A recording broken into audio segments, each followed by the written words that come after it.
हमारे घर में बचपन से ही एक डिवोशनल माहौल बना हुआ था। मैं Cambridge foundation school Rajouri garden में म्यूज़िक टीचर हूँ। पहली बार गुरुजी ने अपने बड़े मंदिर में निमंत्रण दिया दिवाली पर। हम गुरुजी के दरबार में बैठे, चाय प्रसाद ले रहे थे, वो रो रही है। उसकी आँखों से आँसू गिर रहे हैं, उसको नहीं पता ये आँसू क्यों है, किस चीज़ के हैं। बड़े मंदिर में बैठे गुरुजी के स्वरूप को देख के मन में बात चल रही है, तो उधर शब्द वाणी में उसी जो चल रही है वाणी में, उसी बात का हमारी जवाब मिल रहा है। आधी बात गुरुजी ने वहीं कंप्लीट कर दी कि बेटा देख तूने अरदास लगाई थी, अब तेरे को सत्संग देखने जाना है, ये तू जा। बिन तोरी कृपा के मोरा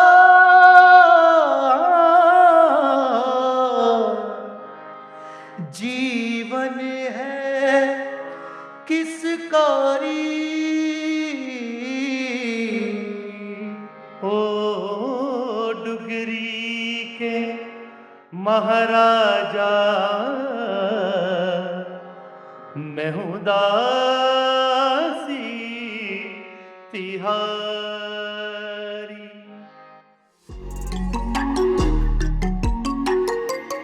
welcome to my show life and living. आज हमारे साथ है Sachin ji.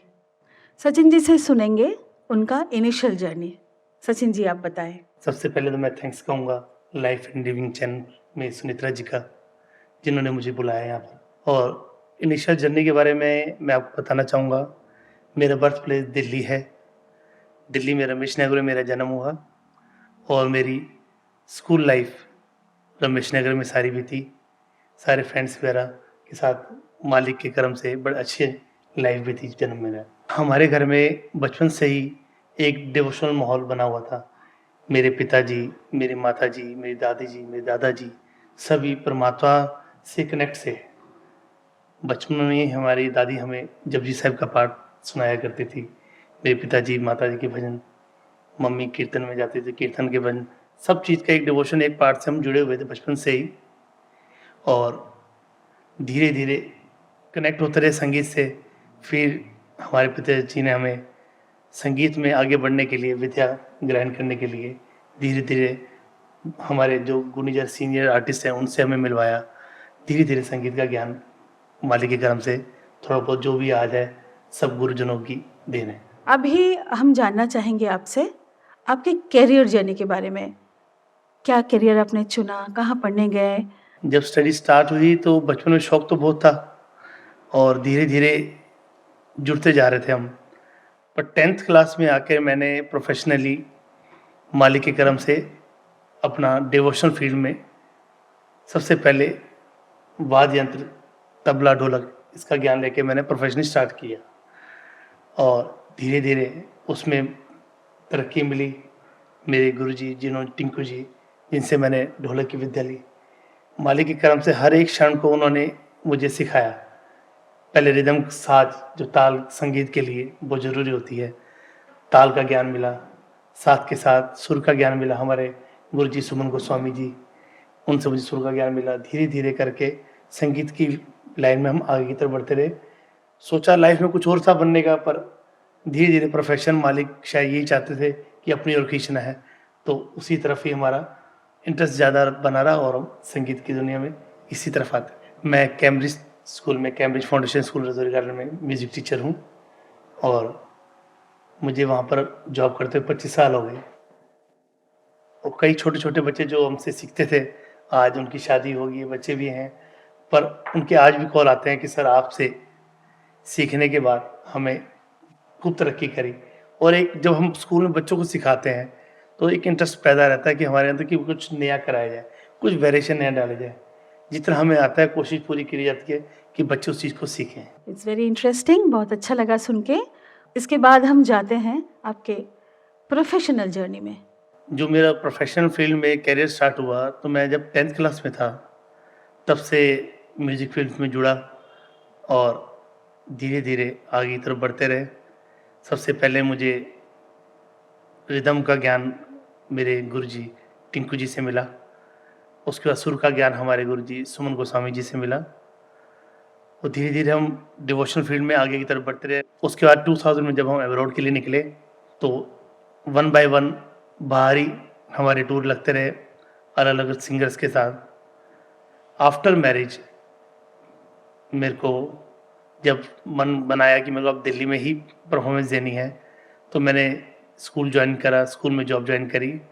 Cambridge foundation school में मेरी सिस्टर रेनू ढींगरा जी के माध्यम से मुझे वहाँ पर जॉब मिली, और वहाँ मैंने कम से कम 25 साल अपने ज़िंदगी के दिए हैं। फिर उसके बाद आप कैसे कनेक्ट हुए गुरुजी से, वो भी आप बताएंगे। बहुत लोग आपको जानते हैं, आप आजकल सत्संग में बड़े मंदिर के साथ जुड़े हुए हो, दरबार के साथ जुड़े हुए हो। आप बताइए कैसे आपको ये रास्ते में जाने के लिए आपको कोई मोटिवेशन मिला, कोई आपको किसी ने बताया, किसी के मुख से आपने सुना, कैसे आप पहुँचे वहाँ? धीरे धीरे गुरुजी ने फिर अपनी तरफ खींचा। तो 2017 में पहली बार गुरुजी ने अपने बड़े मंदिर में निमंत्रण दिया दिवाली पर, और माध्यम बनाया अशोक मस्ती जी को। जब मस्ती जी का फ़ोन आया छोटी दिवाली वाले दिन कि सचिन कल दिवाली वाले दिन बड़े मंदिर में हाज़िरी लगानी है हमारी, तो टीम को बोल दो। टीम को तो मैंने बोल दिया, पर मेरे बैकबोन में बड़ा पेन था। मैं सोच रहा था कि क्या होगा, कैसे होगा, परफ़ॉर्मेंस कैसे होएगी? क्योंकि उस टाइम मैं ड्रम प्ले करता था और परकशन प्ले करता था, और मेरे साथ जो हेल्पर लड़का चलता था वो भी छुट्टी पे गया हुआ था। खैर गुरुजी पे छोड़ दिया। हम घर से निकले गाड़ी में सामान लेके, टीम के साथ वहाँ पहुँचे, तो गाड़ी एकदम बैक गेट की तरफ चली गई, और वहाँ सभी सेवादार आगे सब लगेज लेके, वो इंस्ट्रूमेंट लेके स्टेज पे ले जाके उन्होंने छोड़ दिया। चलो आधी टेंशन खत्म की, सामान भारी था कि कौन उठाएगा। अब स्टेज पे जाके सामान लगाना था, उससे पहले हम दर्शन करने के लिए गए। जैसे दरबार में दर्शन किया, कॉफ़ी प्रसाद लिया, और स्टेज पे सामान को सेट करने के लिए जैसे आया, तो मेरे को नहीं पता चला कि मेरा दर्द कहाँ गया, मैं भूल ही गया दर्द। परफॉर्मेंस दी मस्ती जी ने, उनके साथ हमने भी परफॉर्मेंस दी। आफ्टर परफॉर्मेंस वो दर्द कहाँ था मुझे पता ही नहीं चला। घर पे आके मैंने अपनी वाइफ से शेयर करी बात, मम्मी से शेयर करी बात, तो उन्होंने कुछ समझी, कुछ समझा, ऐसे ही फील हो रहा होगा, दवाई खा ली होगी, ठीक हो गया। पर वो दवाई गुरुजी का प्रसाद था। नेक्स्ट टाइम जैसे गुरुजी ने बुलाया दरबार में, मैं अकेला गया घर से, कि मेरे अंदर से ना एक कसक सी उड़ गई कि कुछ है, मुझे अब अकेले जाना है। मैं घर से अकेले निकला मंदिर के लिए, और एक आस थी कि मैं अब सही जगह जा रहा हूँ। वहाँ गए तो मेरे कनेक्शन ऐसा जुड़ा, आंसू ही आंसू, आंसू ही आंसू। उसके बाद मैंने अपनी वाइफ से बोला, बेटा आप भी चलो। उस टाइम मेरी वाइफ शुभांगी, वो गुरुजी को नहीं जानती थी, और उसने बोला कि आपका फेथ है तो मैं आपके लिए चल रही हूँ, बट मुझे आप प्रेशर मत डालना मानने के लिए। मैंने कहा मैं कोई प्रेशर नहीं डालूंगा, आप चलो और वहाँ जाके देखो क्या आनंद मिलता है आपको। सेम वही बात हुई। हम गुरुजी के दरबार में बैठे, चाय प्रसाद ले रहे थे, वो रो रही है, उसकी आंखों से आंसू गिर रहे हैं, उसको नहीं पता ये आंसू क्यों है, किस चीज़ के है, क्योंकि हमें नहीं पता कि गुरुजी ने हमें कितने जन्मों से कनेक्ट कर रखा है। बस सही वक्त आने पे गुरुजी ने हमें अपने दरबार में बुलाया। बड़े-बड़े जो महापुरुष आते हैं हमारे इस भूमि पे, जो इंसान के रूप में आते हैं, जिनको हम देखते हैं तो उस वक़्त समझते नहीं हैं कि क्या होने वाला है, ये कौन है। हम जब एक के बाद एक चेंज अनुभव करते हैं, तब हमें लगता है अरे! सही बात है, ये तो हमारे इष्ट देव ने, हमारे गुरु ने, हमारे परमात्मा ने ऐसे हमारे को ऐसे जोड़ा, ऐसे हमारे संग किया। तो very nice talking to you Sachin ji, बहुत अच्छा लग रहा है। अब आगे बताइए, फिर क्या हुआ? फिर बहुत इंटरेस्टिंग है आपकी जर्नी, तो हम और भी सुनना पसंद करेंगे। आप बताइए। और जब मेरी वाइफ और मैं बड़े मंदिर में कनेक्ट हो गए, गुरुजी ने हमें अपने से कनेक्ट करा लिया, तो हमें जब भी छुट्टी मिलती, बच्चे ये कहते पापा बड़े मंदिर जाना है। वाइफ भूल गई किट्टी पार्टी में जाना, पार्टीज में जाना, सब कुछ भूल दिया। कहीं मॉल में जाना है घूमने, सब कुछ नहीं, सब छोड़ दिया। जब भी टाइम मिलता सिर्फ बड़े मंदिर की तरफ रास्ता बनाते और पहुंच जाते गुरुजी के साथ। अब बड़े मंदिर जाके गुरुजी ने एहसास कराया कि 1 टू 1 बीच में कोई मीडिएटर नहीं है, मेरे से बात करनी है तो डायरेक्ट बात करो। पहले मन में आया कि बात करें तो कैसे करें, फिर मन में भाव आते थे। बड़े मंदिर में बैठे गुरुजी के स्वरूप को देख के मन में बात चल रही है, तो उधर शब्द वाणी में उसी जो चल रही है वाणी में, उसी बात का हमारी जवाब मिल रहा है। जब हम दरबार में बैठे थे, वाणी चली, तो हमें कोशिश करनी चाहिए कि उस वाणी को सुने, कि जो हमारे मन के अंदर जितने भी क्वेश्चन चल रहे होते हैं, जितने भी सवाल जवाब हैं, उसका आंसर उस वाणी में ही मिलता है। उसके बाद मन में भाव आया, गुरुजी हमने सुना आपके सत्संग होते हैं, पर कैसे होते हैं कभी हमने सत्संग देखा नहीं, और हम भी चाहते हैं घर में कराना, और कैसे होगा ये भी नहीं पता। मम्मी डैडी को ये पता है कि मेरा बच्चा जा रहा है गुरु की शरण में, पर कौन से गुरु हैं वो नहीं जानते, किस जगह जा रहा हूँ वो नहीं जानते, पता नहीं वो परमिशन देंगे नहीं देंगे, अब सब आप पे छोड़ दिया है। ये भाव रख के गुरु जी से अरदास करके मंदिर से बाहर निकलते हम, तो जैसे शटल से वह बैठते तो एक अंकल आंटी बैठे होते, चड्डा अंकल और उनकी वाइफ बैठे होते हैं। अब उनको जाना होता है विकासपुरी, और मैं और मेरी वाइफ गाड़ी में अकेले थे, तो जैसे शटल से वैसे बाहर उतरते हैं तो चड्डा अंकल की थोड़ी आइस में प्रॉब्लम है, तो वो शटल वाले ड्राइवर अंकल से बोल रहे थे, अंकल ये क्या हमें मेट्रो छतरपुर मेट्रो स्टेशन तक आप ड्रॉप कर देंगे? तो मैंने पूछा अंकल आपने कहाँ जाना है? उन्होंने बोला अंकल हमें ना विकासपुरी जाना है। तो मैं बोला कोई बात नहीं अंकल, विकास हम भी उसी तरफ जा रहे हैं, आपको हम ड्रॉप कर देते हैं। अब आप सोच रहे हैं कि अंकल अंकल क्यों बोल रहे हैं, कि गुरुजी के दरबार में सबसे बड़ी अच्छी बात क्या है, सब एक समान है, सब अंकल आंटी हैं, कोई बड़ा नहीं कोई छोटा नहीं, चाहे वो बच्चा है चाहे बड़ा है चाहे बुजुर्ग है, सबको मेल को अंकल बोला जाता है और फीमेल को आंटी बोला जाता है। ये सबसे अच्छी बात लगी। अब जैसे हम गाड़ी में बैठ के चड्डा अंकल के साथ निकले, आंटी के साथ निकले, तो मन में अरदास क्या कहती, गुरुजी सत्संग क्या होता हमने देखा नहीं। चड्डा अंकल बोलते हैं अंकल सैटरडे को हमारे यहाँ गुरुजी का सत्संग आप आइए। आधी बात गुरुजी ने वहीं कंप्लीट कर दी कि बेटा देख तूने अरदास लगाई थी, अब तेरे को सत्संग देखने जाना ये तू जा। अब उनके यहाँ हम गए सत्संग देखने के लिए, गए अरदास गुरुजी ने बुलाया, जैसे ही वहाँ सत्संग में गए तो हमें लगा अच्छा ऐसे होता सत्संग, वाणी चल रही है, इतना आनंद आ रहा है, सब मंत्रमुग्ध होकर बैठ के वाणी सुन रहे हैं। फिर वहाँ गुरुजी ने भेंट कराई कमल अंकल से, जो कि सेवादार हैं, बड़े मंदिर के सेवादार हैं और वहाँ सेवा पे आए हुए थे। तो वहाँ हमें पता चला कि गुरुजी का सत्संग कराने के लिए एक जो सिस्टम है वो क्या होता है। फिर हमने गुरुजी से अरदास करी थी, गुरुजी सत्संग घर में कब होगा? कमल अंकल के माध्यम से फर्स्ट टाइम उनकी सेवा हमारे घर में लगी, गुरुजी ने सत्संग अरेंज कराया।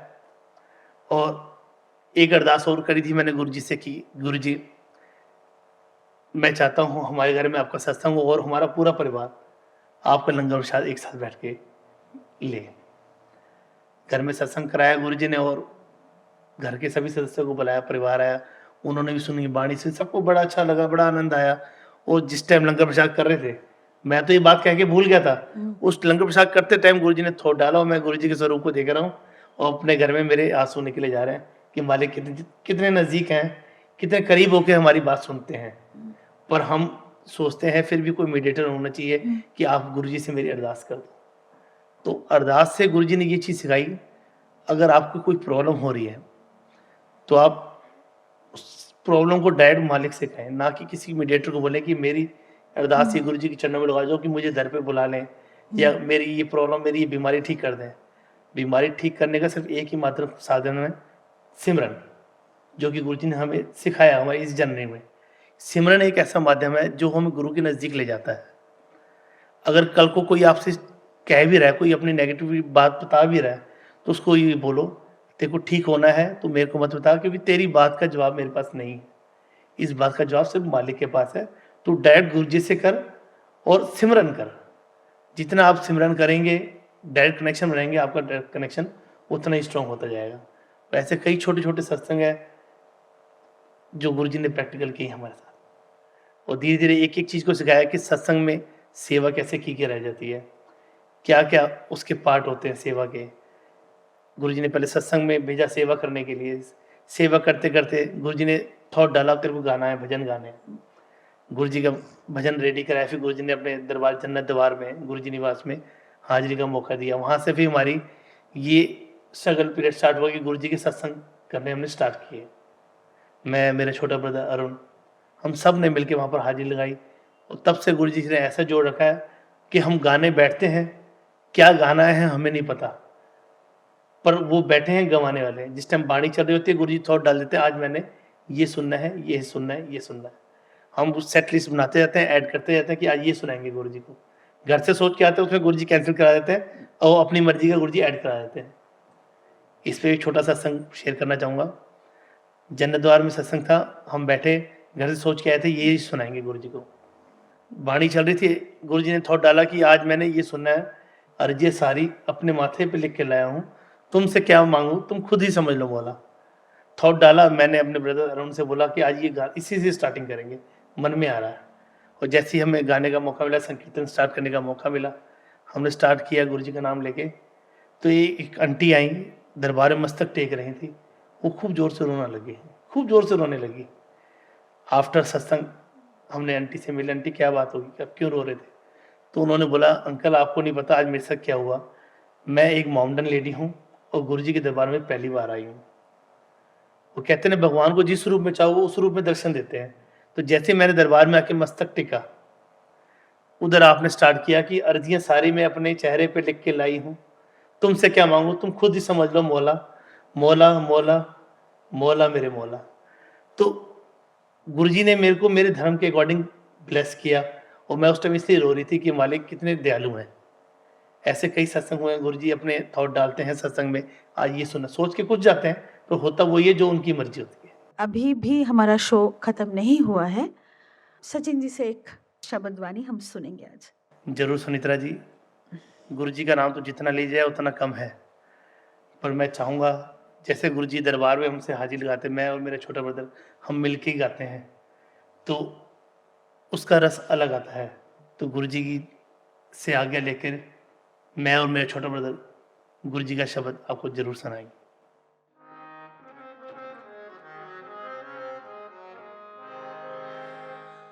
वाहे गुरु वाहे गुरु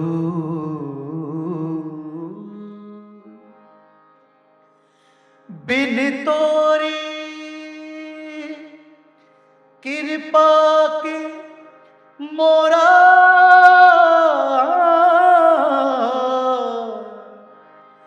जीवन है किस कारी। ओ डुगरी के महाराजा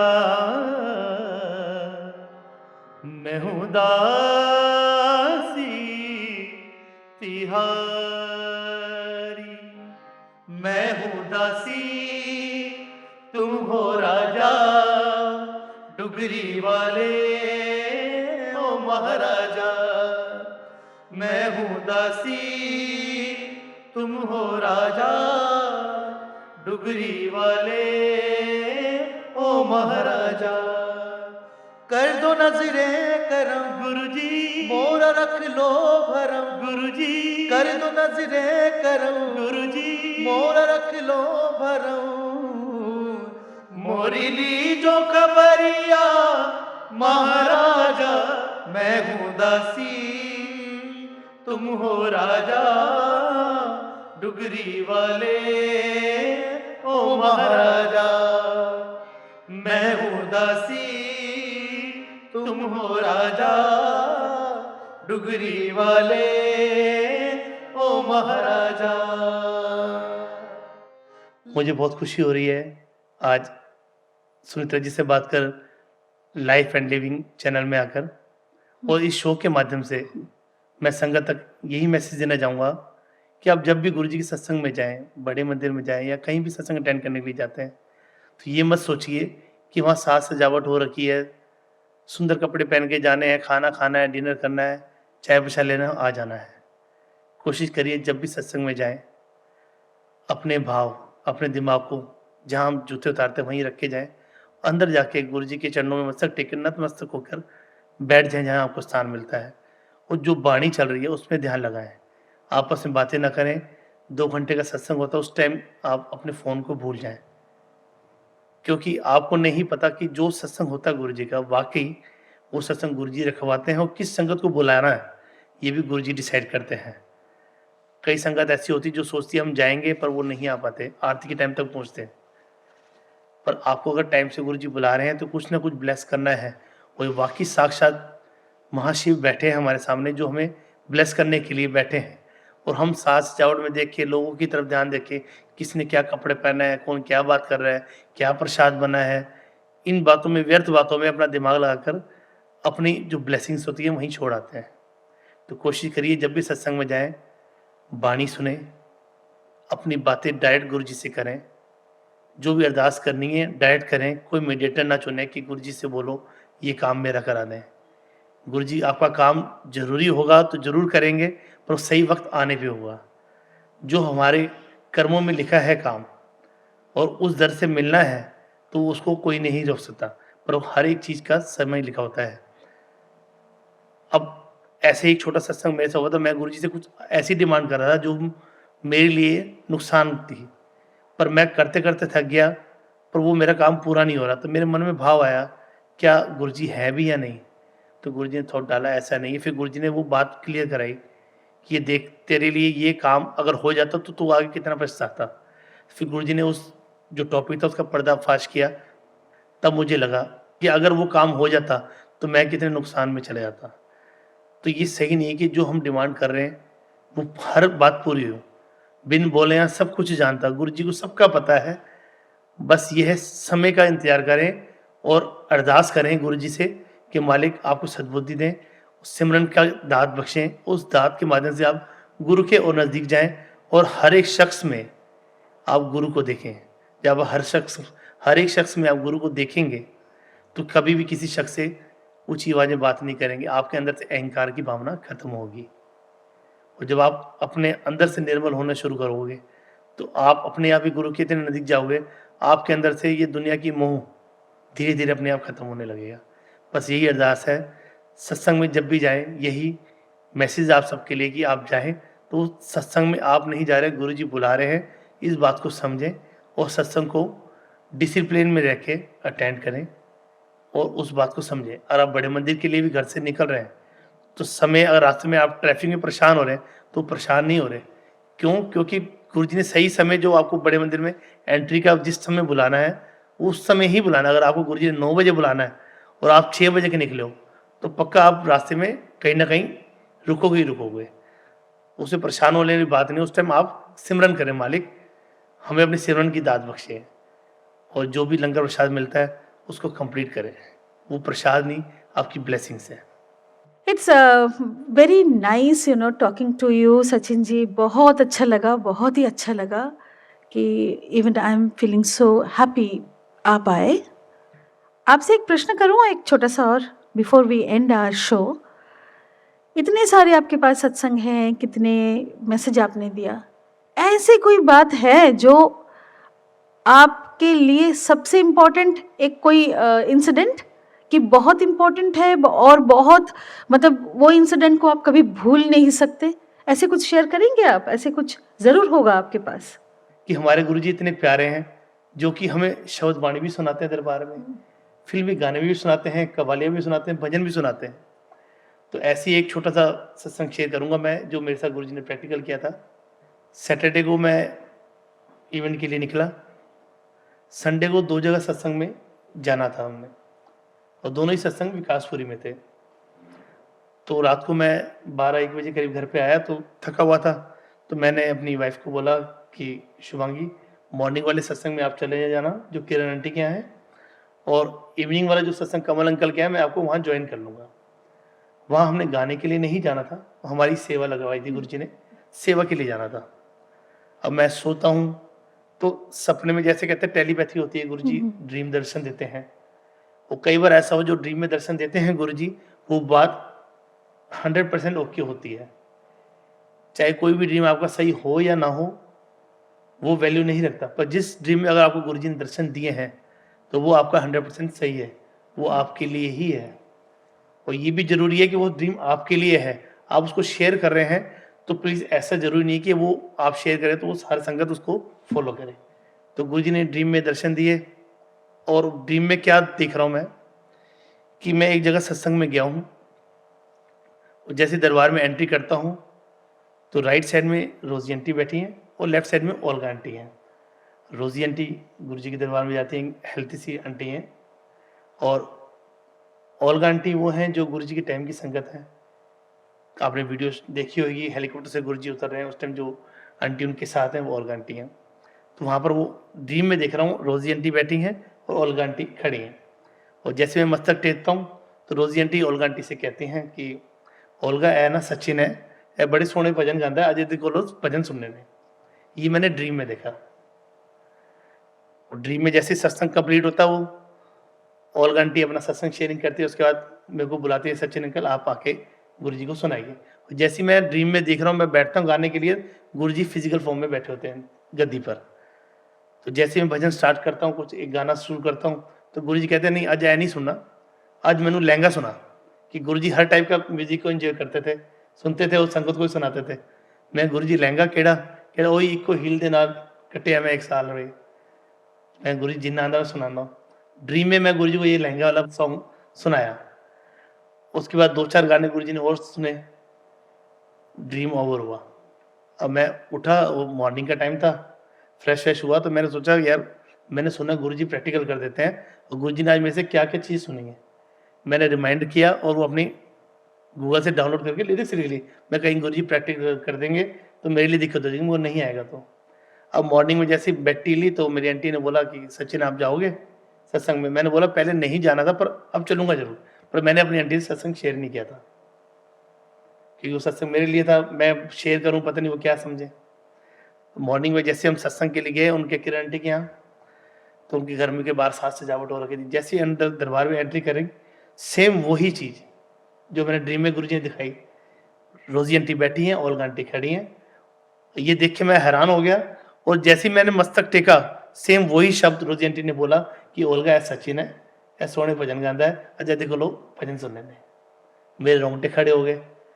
फिर मैंने बोला आंटी मैं गाने से पहले एक सत्संग शेयर करना चाहूँगा। फिर मैंने ये रात वाला ड्रीम वाला सत्संग वहाँ शेयर किया, और गुरुजी ने लहंगा जो गाना सुना मेरे से वहाँ पर, वो क्यों सुना, तो जिस घर में सत्संग था वहाँ एक लड़की की शादी थी, किरण आंटी की बेटी की शादी थी, और गुरुजी चाहते थे वहाँ रौनकें लगे, हंस खेल का माहौल हो, सभी झूमे और गुरुजी सबको ब्लेस करें। और उस दिन उनके घर में अमृत वर्षा कराई गुरुजी ने और सबको ब्लेस किया। धीरे धीरे सत्संग आगे बढ़ता है। शाम को सत्संग में जाते हैं कमल अंकल के यहाँ, तो वहाँ सत्संग के बाद लिमिटेड सेवेदार बैठे होते हैं 15-20। तो मेरे मन में भाव था कि गुरुजी ने और कुछ जो सुना है मैं गुरुजी आपके दरबार में गा के जाऊँगा। उस टाइम वहाँ पर रोजी आंटी नहीं थी। जैसे ही मैंने वो शुरू किया, गुरुजी ने सुना था ड्रीम में कि कोई दीवाना कहता है कोई पागल समझता है। गुरुजी के दरबार के सामने बैठ के बिना माइक के ऐसे ही शुरू कर दिया। तो जैसे ही शुरू ही किया तो एकदम से रोजी आंटी की एंट्री हो जाती है, क्योंकि ड्रीम में रोजी आंटी बैठी हैं, उस टाइम नहीं थी, पर जैसे ही गाना शुरू किया रोजी आंटी आ जाती हैं। उस गाने में एक लाइन आती है कि जो तू समझे तो ये मोती है, जो ना समझे तो पानी है। जैसी वो लाइन आती तो रोजी आंटी बताती देखो कमल अंकल आपके यहाँ पर अमृत वर्षा हो रही है, वहाँ गुरुजी के स्वरूप से अमृत वर्षा हो रही थी। तो वो मैसेज रोजी आंटी से गुरुजी ने दिलवाना था, और वहाँ पर वो कंप्लीट सत्संग तभी होता कि रोजी आंटी ने वहाँ पर अवेलेबिलिटी चाहिए थी, गुरुजी ने रोजी आंटी को भी वहाँ पर बुला लिया। ऐसा गुरुजी ने प्रैक्टिस कराया। तीसरा गाना हम जन्नत दरबार गए दर्शन के लिए, तो तीसरा गाना गुरुजी ने सुना था तेरी नज़र बर्फी शिवल्ली पुष्पा मूवी का सॉन्ग। तो वहाँ वैसी बात चल रही थी, तो उन्होंने बोला गुरुजी कह के गए हैं कि पुष्पा मूवी देखनी है। मैं वाह गुरुजी, तीसरा गाना आपने यहाँ सुन लिया। फिर आप पुष्पा मूवी का गाना मैंने गाया कि गुरुजी हमारे ऐसे हैं मस्त मौला, हर किसी को अलग अलग तरीके से ब्लेस करते हैं। गुरुजी ने ऐसे कह के मुझे एहसास कराया कि देख मैं तेरे साथ हूँ, जो तू गा रहा है वो मेरी मर्जी से गा रहा है, बिना उनके। बाकी कई बार ऐसा हो गला बैठा हुआ है, मैं सोच रहा हूँ कैसे गाऊंगा। दरबार में गए, चाय प्रसाद पी गया और गुरुजी सत्संग करा रहे हैं, सत्संग शेयर कर रहा हूँ, गला बैठा है, पर गा रहा हूँ तो गुरुजी गला खोल रहे हैं। कई ऐसे छोटे सत्संग हुए हैं कि गुरुजी रोंगटे खड़े कर देते, गुरुजी आज ये क्या करा दिया। आज सचिन जी आए, I am very blessed to have him here, और गुरुजी इस तरह हमारे शो को आज ब्लेस करके गए हैं। I am so blessed. जय गुरुजी, शुक्राना Guruji. Thank you Sachin ji.